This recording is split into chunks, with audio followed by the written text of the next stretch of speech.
Roman Reigns just made his shocking return to SmackDown, and within minutes, he slammed Jacob Fatu backstage. No warning. No words. Just pure dominance. The tribal chief walked back into his house like he never left, but instead of rebuilding the family, he went straight for the jugular. And the target? The one man fans thought he'd stand with, Jacob Fatu. These two were supposed to restore the bloodline together, but now? Roman's message is crystal clear. There's only room for one alpha. As Jacob struggled to get back on his feet, Roman leaned in and whispered, "You don't lead me, cousin." Subscribe now, because if this is how Roman returns, just imagine what he's planning next. For weeks, everyone believed Jacob Fatu was the new chosen one, the enforcer stepping in while Roman was gone. He stood up to Solo Sikoa, fought for legacy, and earned the crowd's respect. But Roman? He wasn't impressed. Backstage cameras caught the moment. No music, no fanfare.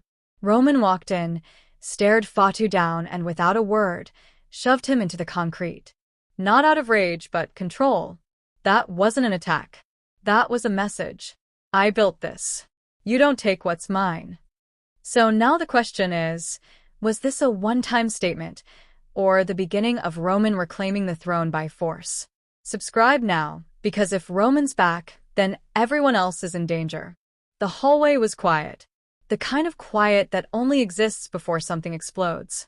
Camera crews were scrambling through the backstage of WWE Smackdown, waiting for a glimpse of chaos or confrontation. But no one was ready for what actually happened. Roman Reigns, the tribal chief, was back. And he wasn't smiling. No pyro. No music. Just boots on concrete and a stare cold enough to freeze the air. Hours earlier, fans in the arena were buzzing with chants for Jacob Fatu. The Samoan werewolf had earned their respect. Ever since Roman disappeared after his shocking loss at WrestleMania, the bloodline had splintered. Solo Sikoa took the throne by force. He exiled Jimmy Uso, turned on Fatu, declared himself the new head of the table.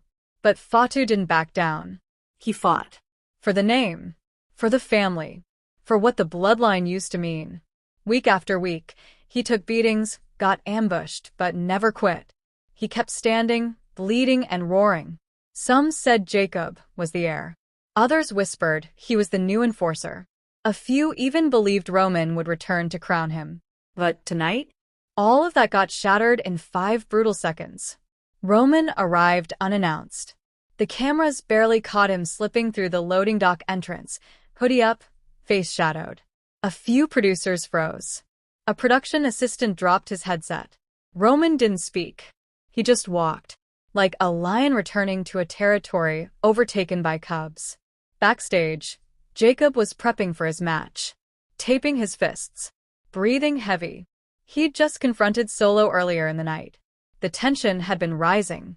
SmackDown was nearing a boiling point. Everyone expected a war in the ring. No one expected the explosion behind the curtain. The moment Jacob turned around, he saw him. Roman Reigns, standing in the shadows, and not an ounce of warmth in his eyes. Jacob took a step forward. "USO?" he asked, half confused, half relieved. Roman didn't answer. He lunged. One shove. That's all it took. Jacob crashed into the production crates with a sickening thud. Cables flew. Monitors collapsed. Crew members screamed. But Roman didn't flinch. He walked forward, grabbed Fatu by the shirt, and slammed him against the wall. The echo shook the hallway. "You don't lead me, cousin," Roman whispered coldly. "You follow." Fatu, dazed and stunned, tried to respond. But Roman dropped him again. No emotion. No hesitation. Just tribal dominance. This wasn't about anger. It was about authority. Security didn't even try to step in. They just stood back. Because when Roman Reigns moves like that, calm, methodical, controlled, he's not a wrestler. He's a storm. Jacob Fatu had been the warrior. The survivor. The symbol of resistance against Solo's tyranny. But now, in front of the entire locker room, he was on the floor. And Roman stood above him, reclaiming ground not through ceremony, but by destruction. And the scariest part? He still hadn't said a word publicly. No statement. No return promo. No Instagram tease. Just action. The arena hadn't even seen him yet.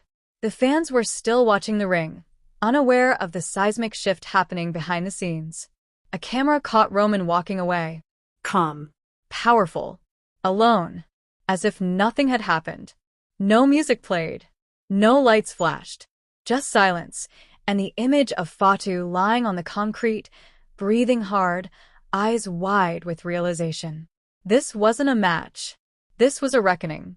Back at commentary, word finally reached the announce team. "We're getting reports," Corey Graves stammered. "Roman Reigns is here. And he's just taken out Jacob Fatu backstage." The crowd erupted. A chant broke out. Roman, Roman, Roman. But this wasn't about fanfare. This was about a throne. Jacob Fatu wasn't just attacked. He was checked. Roman didn't want an alliance. He didn't want a handshake. He didn't come back to rebuild the bloodline. He came back to remind everyone who is the bloodline. Social media exploded. Twitter clips of the attack went viral within minutes. WWE's Instagram posted a cryptic photo, Roman standing alone in the hallway, with the caption, "He's back."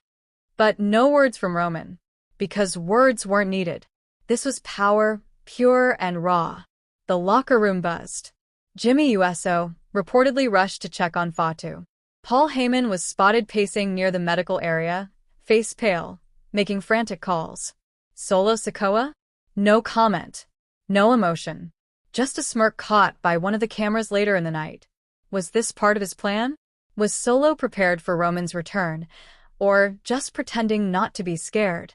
Backstage sources said Roman didn't come with a team. No security. No Paul Heyman.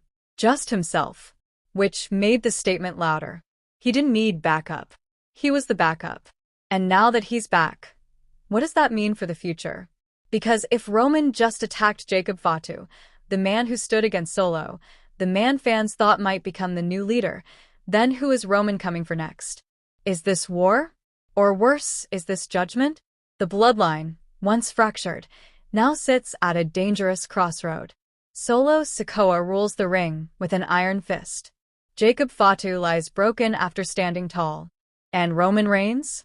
He walks unseen, unheard, but more present than ever. This wasn't just a return. It was a signal. The tribal chief doesn't ask for loyalty. He demands it.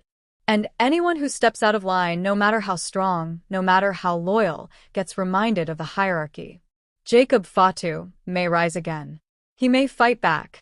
But that moment, his eyes wide in disbelief as Roman's hand crushed his chest into the wall, that will haunt him. Because it wasn't a betrayal from an enemy. It was a message from blood. I built this. You don't take what's mine. So now the WWE Universe waits. What's next? Will Roman speak next week? Will he confront Solo? Or will this quiet destruction continue until every challenger is eliminated?